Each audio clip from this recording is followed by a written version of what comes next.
আমি আমার মা বোন একটা বাড়ির ভাড়া নিয়ে থাকতাম। 4 মাস হয়ে যায়, ঘরের ভাড়া দিতে পারছেন না মা।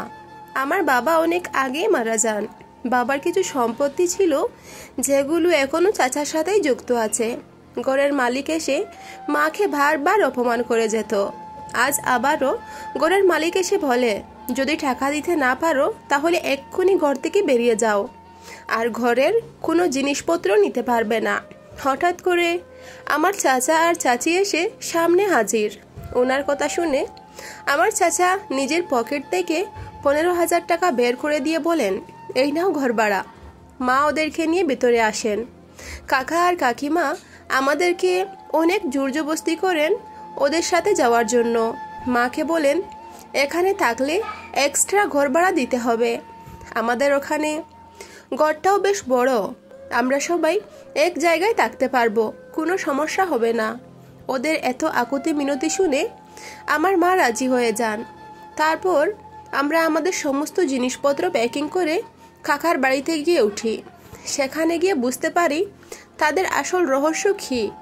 খাবার টেবিলে বসে কাকিমা মাকে বললেন, বৌদি শুনো, আমরা তো সবাই একসাথেই আছি। আমি অনেকবার তোমার দেওরকে বলেছিলাম আমাদের বাগানের জমিগুলো বিক্রি করে দিতে, কিন্তু উনি কোনোভাবে রাজি হলেন না। বলেন ওখানে নাকি তোমাদেরও ভাগ আছে। এই অভাবের সংসারে এগুলো বিক্রি করলে তোমরা কি কোনো আপত্তি আছে?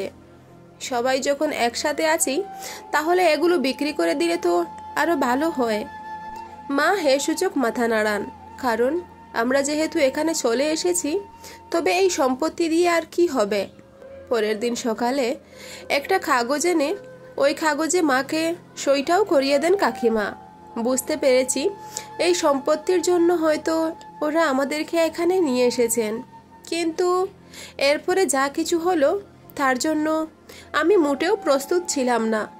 আমার কাকা আমাকে বলেন, দেখ তো কাজল, ফ্যানটাতে একদম ময়লা জমে গেছে, তুই একটু ওটা পরিষ্কার করে দে তো। আমার নাম কাজল আর আমার ছোট বোনের নাম মিতালি।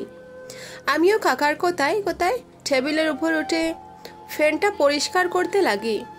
হঠাৎ করে অনুভব করলাম আমার কাকা খারাপভাবে আমার পায়ে স্পর্শ করছেন।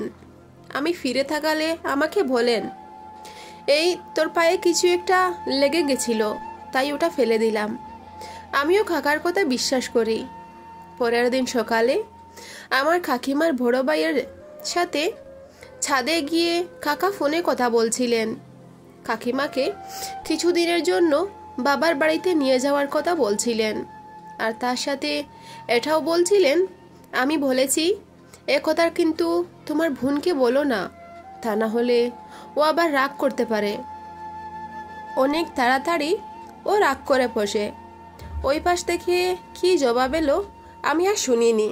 যেমন কথা তেমন কাজ। 2 ঘন্টার মধ্যে কাকার শালা এখানে এসে উপস্থিত। নিজের বোনকে নেওয়ার জন্য আসলেন। কাকিমা এক কথায় বলে দিলেন, আমি কোথাও যাব না, আমি এখানে বেশ ভালো আছি। কিন্তু ওনার ভাই কোনো কথা শুনতে রাজি নন। আজ তোমাকে না নিয়ে আমি কিন্তু যাচ্ছি না। তারপর বাধ্য হয়ে কাকিমাকে যেতে হয় বাবার বাড়িতে। হঠাৎ কেন এসে নিয়ে গেলেন আর কাকাই বা কেন বললেন, প্রশ্নগুলো ঘুরপাক করছিল আমার মনে। বিকেলবেলা কাকা বাড়ি থেকে বেরিয়ে গেলেন। হঠাৎ করে মার ফোনে কেউ যেন ফোন দিল, যাওয়ার জন্য বলল। মা আমাকে বললেন, আমরা আগে যে জায়গায় ভাড়া থাকতাম কাছের আন্টি কিসের আয়োজন করেছে, আমাদের সবাইকে যাওয়ার জন্য বলেছেন। আমি বললাম, আমিও যাব মা। তখনই মা কাকাকে ফোন করে বললেন, আমাদের পুরনো জায়গার একজন ফোন করে বলছে ওদের বাড়িতে নাকি আজকে কিসের অনুষ্ঠান, তাই আমাদের মা মেয়েদেরকে যেতে বলছে। কাকা বলেন, ঠিক আছে যাও, তাতে আমার কোনো আপত্তি নেই। মা আবারও বলেন, ঘরের চাবিটা কি করব?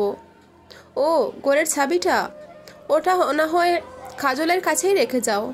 কাজলকে বলো ও যেন ঘরে থাকে। আর মাও রাজি হয়ে যান। আমাকে ঘরে রেখে মিতালিকে নিয়ে চলে যান অনুষ্ঠান বাড়িতে। আমি ঘরে একা বসে বসে ভোর হচ্ছিলাম। ভাবলাম রান্না ঠান্না হয়ে করে রাখি, একটু পরে হলেও আমাকেই রান্নার কাজ করতে হবে। রান্নাঘরে গিয়ে সবজি বসিয়ে দেই। হঠাৎ করে চাচা এসে ঘরে ঢুকেন। এমনভাবে কথা বলছিলেন মনে হয় নেশা রাগ করে এসেছেন। আমার দিকে খারাপ দৃষ্টিতে তাকিয়ে বলেন, তুই সারাদিন বাসায় অনেক কাজ করিস, অনেক ক্লান্ত হয়ে পড়েছিস তাই না? আচ্ছা কাজল, তোর কি কোনো বয়ফ্রেন্ড আছে?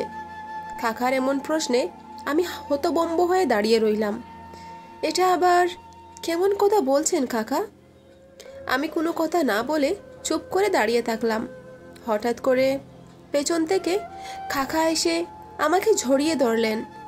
আমি চিৎকার আর্তনাদ করতে শুরু করলাম, কিন্তু আমার চিৎকার ওনার উপর কোনো প্রভাব পড়ল না। মুহূর্তের মধ্যে আমার জীবনের সব থেকে দামি সম্পদটা কেড়ে নিলেন। দর্শন করে ঘর থেকে বেরিয়ে গেলেন আর ছাদে গিয়ে শুয়ে পড়লেন। কিছুক্ষণের মধ্যে মা ঘরে আসলেন।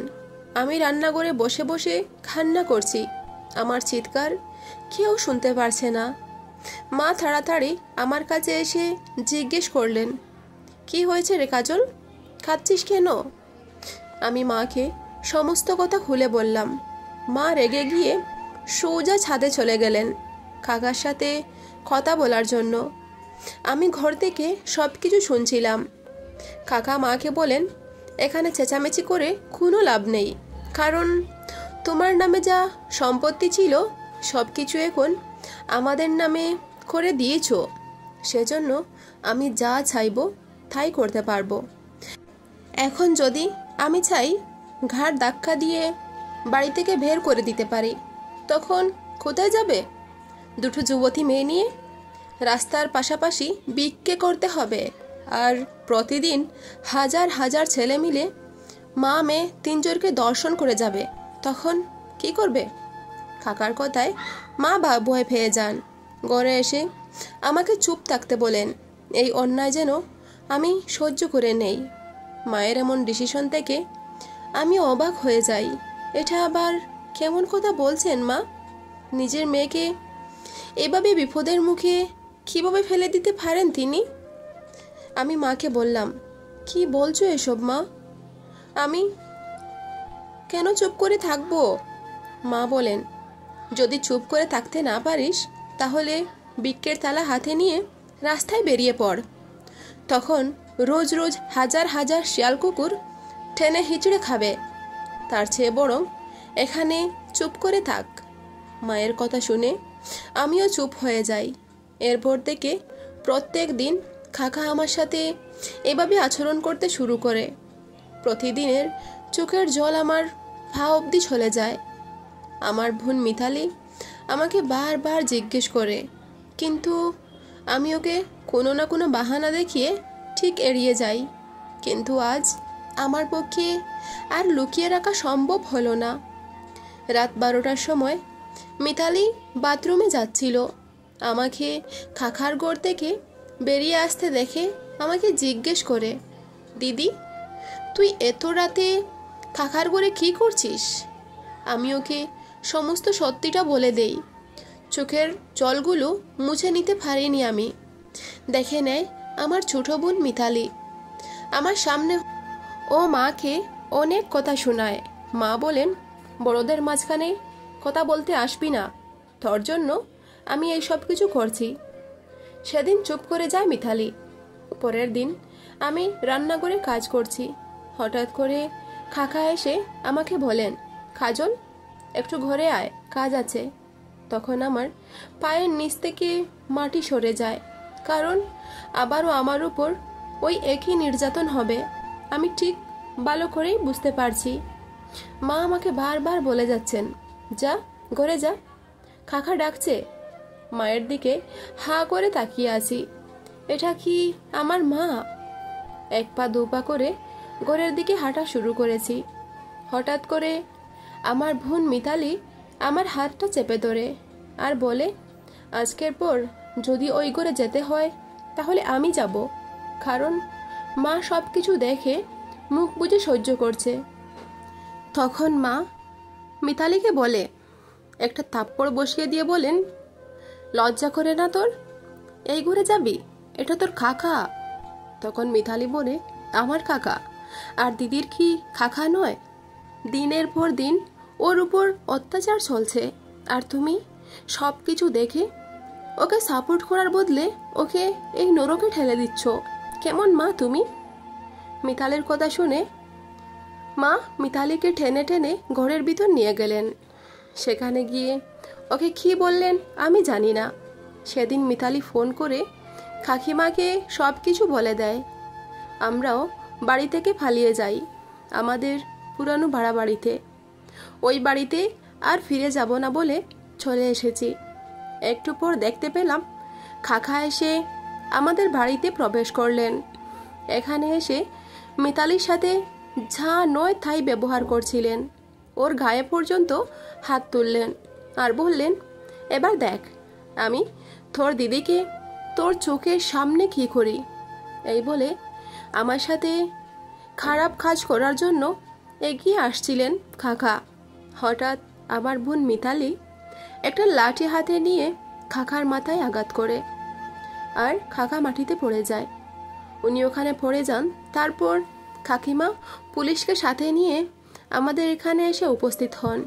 পুলিশকে বলেন, এমন স্বামী আমার প্রয়োজন নেই, যান ওকে নিয়ে যান। আমি তার চেয়েও বেশি আশ্চর্য হচ্ছিলাম যখন আমার বোন মিতালি বলে মাকেও সঙ্গে করে নিয়ে যান, কারণ দিদি আমার আপন বোন নয় বলে মা ওর উপর এই অত্যাচার করেছেন। মিতালির কথা শুনে আমি না চাইতে চোখের জল চলে এলো।